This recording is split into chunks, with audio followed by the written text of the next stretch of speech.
మరొక విశేషమైన అభిమాని కలిశాను. అతని పేరు సత్యనారాయణ. కానీ అతన్ని ఆ ప్రాంతంలో అందరూ వాళ్ళ బజార్లో కూడా చివరికి బహుశా వాళ్ళ భార్య కూడా శోభన్ బాబు అంటేనే బలుగుతాడు. ఆయన కూడా ఈ సందర్భంలో ఇక్కడ ఉన్నాడు, పరిచయం చేస్తాడు.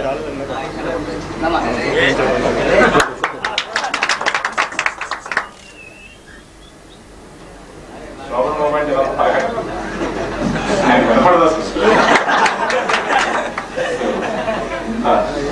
అభిమానంతో నన్ను సర్ప్రైజ్ వచ్చారు ఇంతకాలం. ఎందుకంటే ఒక విషయం ఏంటంటే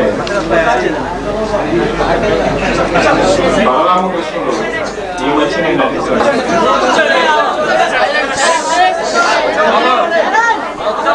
దయచేసి ఈ అభిమానం విశేషంగా నాకు ఈ మధ్య సందర్భం అవుతుంది. గ్లామర్ హీరోగా నన్ను మనోహరంగా చూసిన మీరు బలరామకృష్ణుడు బలరామయ్య చాలా కఠినమైన పాత్ర. నిజానికి మా కుటుంబంలో అందరి అభిష్టానికి విరుద్ధంగా ఆ పాత్ర నేను అంగీకరించాను. ఆ సినిమా ఒరిజినల్ పిక్చర్ ఛానల్లో ఉంది. అది చూసి మా వాళ్ళు ఎవరో యాక్సెప్ట్ చేయాలి, ఈ పాత్ర ఎట్టి పరిస్థితుల్లో మీరు వేయడానికి వీలేదని అందరూ పట్టుబట్టారు. కానీ నేను అప్పటికే ఆ నిర్మాతకి దర్శకుడు నేను మాట ఇచ్చాను. ఆ మాట నిలబెట్టుకోవడం కోసం యాక్ట్ చేశాను. అయితే మీ అభిమానానికి నిదర్శనం ఏంటంటే నేను గొప్పగా నటించానని చెప్పను, కానీ మీ నిదర్శనం ఏంటంటే అది కథానాయకుడు ఒక కథానాయకుడు పాత్ర అయినా విశేషించి it is more a villainous character, grievously villainous character. అది సాధారణంగా ఏ హీరో వేయడానికి సాహసించకూడని పాత్ర. సాహసం చేశారు. ఏదో నా పరిధిలో నేను నటించాను. నా అభిమానులే కాదు, అభిమానులు కాకుండా కూడా ఎంతో మంది నన్ను అభినందించడం నన్ను ఆశ్చర్యచకితం చేసింది. ముఖ్యంగా లేడీస్ అభిమానం పొందిన, విశేషంగా లేడీస్ అభిమానం పొందిన ఒక కథానాయకుడు ఒక విలన్ క్యారెక్టర్ వేసినా కూడా ఆ అభిమానం ఏమీ తగ్గకుండా. పైగా నేను అడిగేవాడిని ఈ రాజమండ్రి షూటింగ్ టైంలో చాలా మంది లేడీస్ వచ్చి బలరామకృష్ణ మీరు బాగుందండి, మాకు బాగా నచ్చిందంటే నేను ఎదురు ప్రశ్న వేసేవాడిని, ఇదేంటమ్మా సింపథెటిక్ క్యారెక్టర్ కాదు కదా, సింపథీ లేని సానుభూతి లేని క్యారెక్టర్ కదా, మీకు ఎందుకు నచ్చిందంటే ఎందుకంటే మాకు నచ్చింది మేము చెప్పలేము, మాకు నిజంగా చాలా బాగుందని చెప్తే నేను అనుకున్నాను ఈ జన్మ ధన్యం. మీ అందరి అభిమానానికి, మీ అందరి అభిమానంతో ఇంత దూరం నేను వచ్చాను తప్ప మీ అభిమానానికి నేను డిజర్వ్డ్ అని, ఇంతగా డిజర్వ్డ్ అని నేను అనుకుంటున్నాను. అనుకునేట్టు మీరు చేస్తున్నారు అంటే ఈ ప్రోత్సాహం, మీరు ఇచ్చే ఉత్సాహం, ఈ ఊపు, దీంతో కొన్నాళ్ళు మిమ్మల్ని అలరించడానికి, ఆహ్లాదపరచడానికి నా ప్రయత్నం నేను చేస్తాను. మీరు సగర్వంగా తలెత్తుకునేట్టు నేను చేస్తాను. ఇది నా హామీ.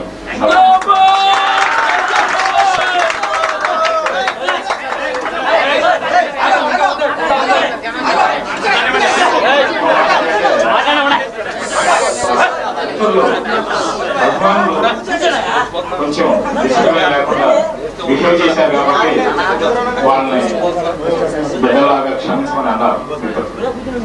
గొడవ చేయడం సహజం, బిడ్డలు తప్పకుండా గొడవ చేస్తారు. అయితే వీడు బిడ్డలే కాదు, మీరంతా నా బిడ్డలే కాదు, బిడ్డల కంటే ఎక్కువ. కారణం ఏంటంటే బిడ్డలు కూడా అభిమానించవచ్చు, లేదా మీ అంతా అభిమానించవచ్చు, మీకంటే అభిమానించడం అసాధ్యమైన విషయం. అసాధ్యం, దుస్సాధ్యం. ఎక్కువగా మీకంటే ఎక్కువగా వాళ్ళు నన్ను అభిమానిస్తామని చెప్పుకుంటే నన్ను నేను మోసం చేసుకున్నాను. వాళ్ళకంటే ఇంకో రకంగా మీరు ఎందుకు ఎక్కువ అంటున్నారంటే నా బిడ్డల కంటే కూడా వాళ్ళు నా ఆస్తిలో, నా సంపాదనలో వాటాలు అడుగుతారు. మీరు ఏ వాటా అడగండి, మీ టేబుల్లో నుంచి తీసుకొచ్చి పెట్టుకుంటున్నారు.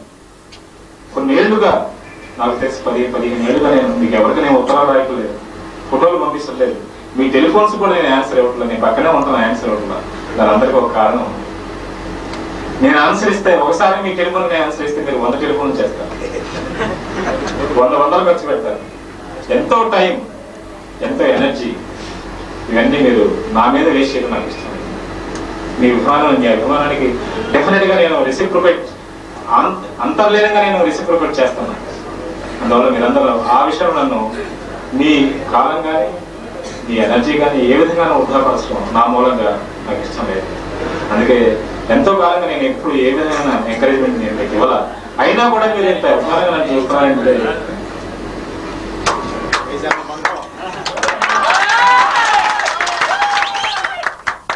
ఎందుకంటే ఇద్దరు కొడుకులుంటే లేదా ఇద్దరు కూతుళ్ళు ఉంటే ఒకరికంటే ఒకరికి ఒక సెంటు భూమి, కొన్ని వందల ఎకరాలు ఇచ్చినా కొన్ని కోట్ల రూపాయలు ఇచ్చినా ఒక సెంటు భూమి అంటే ఇటు అయితే కొట్టుకుని వాళ్ళు కొట్టుకుని మనం దొరుకుతారు. అటువంటి రోజుల్లో ఏమీ ఇవ్వకుండా ఏమీ చేయకుండా కనీసం మీ టెలిఫోన్స్ నేను ఆన్సర్ చేయకుండా మీ లెటర్స్కి నేను ఆన్సర్ చేయకుండా ఇంతకాలంగా నేను చేస్తూ తప్పులు చేస్తాను నాకు తెలుసు, ఆత్మసాక్షిగా నాకు తెలుసు నేను తప్పు చేస్తున్నాను. కానీ మీ భవిష్యత్తులు ఎక్కడ దెబ్బతింటాయని అహర్నిశలు నన్ను ఆరాధించే నా అభిమానుల భవిష్యత్తు దెబ్బతింటాయని నేను వెనకడుగు వేసాను. అది మీరు అందరికి తెలుసో తెలియదే కానీ నన్ను మన్నించండి. సభాముఖంగా నేను కోరేది ఏమంటే నన్ను మన్నించండి, ఇది ఇట్లాగే సాగనివ్వండి. మీ అభిమానం మాత్రం నా హృదయంలో దాచుకుంటాను. పోతే మీరంతా నన్ను అభినందించారు, మిత్రులు అభినందించారు. ఎందుకంటే ఏం చెప్పాలని అర్థం అవసరం లేదు. మళ్ళీ మంచి మంచి పిక్చర్లో యాక్ట్ చేయమంటున్నాను, చేస్తాను. నా అదృష్టం మనం లెక్కేసాం. కొంతమంది కలిసి కొన్ని ఎన్ని మంచి చిత్రాలు ఉన్నాయి ఒకసారి లెక్కండి. నేను లేకుండా అడిగాను, లిస్ట్ అవుట్ చేశాను. దాదాపు మనం 200 పిక్చర్లు యాడ్ చేసాము. దానిలో దాదాపు మంచి పిక్చర్లు 60 పిక్చర్ల దాకా వాళ్ళు లిస్ట్ అవుట్ చేశారు. నేను మళ్ళీ చూశాను. దాదాపు 60 పిక్చర్లు నేను లైక్ చేసిన పిక్చర్లు ప్రజలు కూడా అభిమానించిన పిక్చర్స్, బిజినెస్ వైజ్ కూడా అందరినీ ఆహ్లాదపరిచిన పిక్చర్స్. అది నా అదృష్టం. 60 పిక్చర్లు ఒక నటులుగా నా వెనక నాకు అండగా చెప్పుకోవడానికి, నేను ఉన్నప్పుడు చెప్పుకోవడానికి కానీ నేను పోయిన తర్వాత కూడా మీలాంటి అభిమానులు మీరు చెప్పుకోవడానికి ఒక చిహ్నం అది చాలు. ఈ జన్మకంతే చాలు.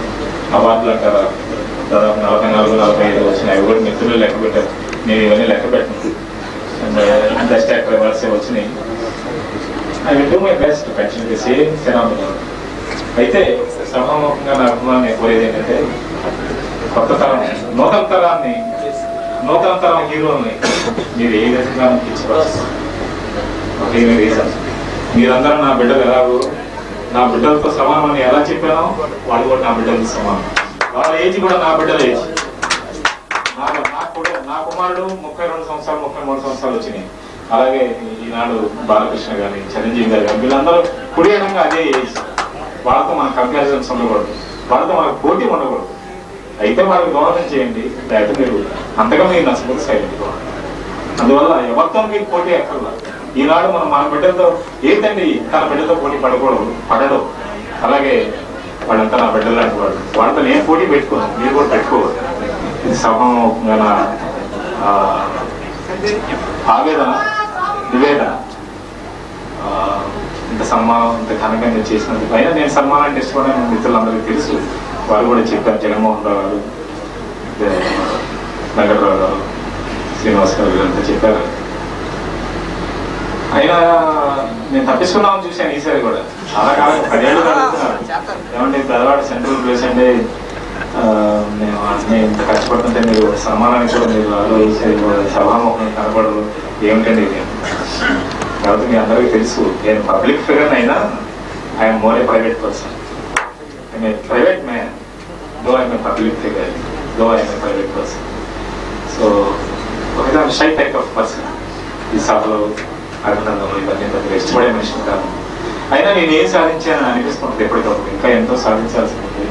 నటుడుగానే వ్యక్తిగా చాలా సాధించాల్సి ఉంది, నటుడుగా కూడా ఇంకెన్నో మెట్లు ఎక్కాల్సి ఉంది. అయినా నాకు సన్మానం ఐఎమ్ ఆల్సో ఏ కామనర్. మొన్న మన సో మెనీ పీపుల్ అనే ఫీలింగ్ నాలో ఉంటుంది.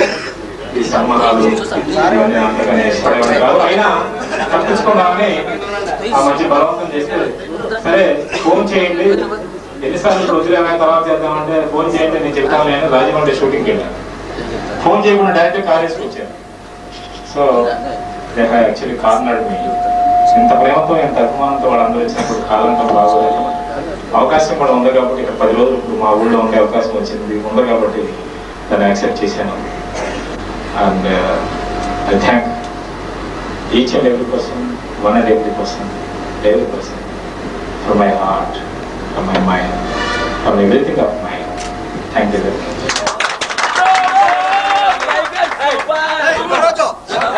Hey,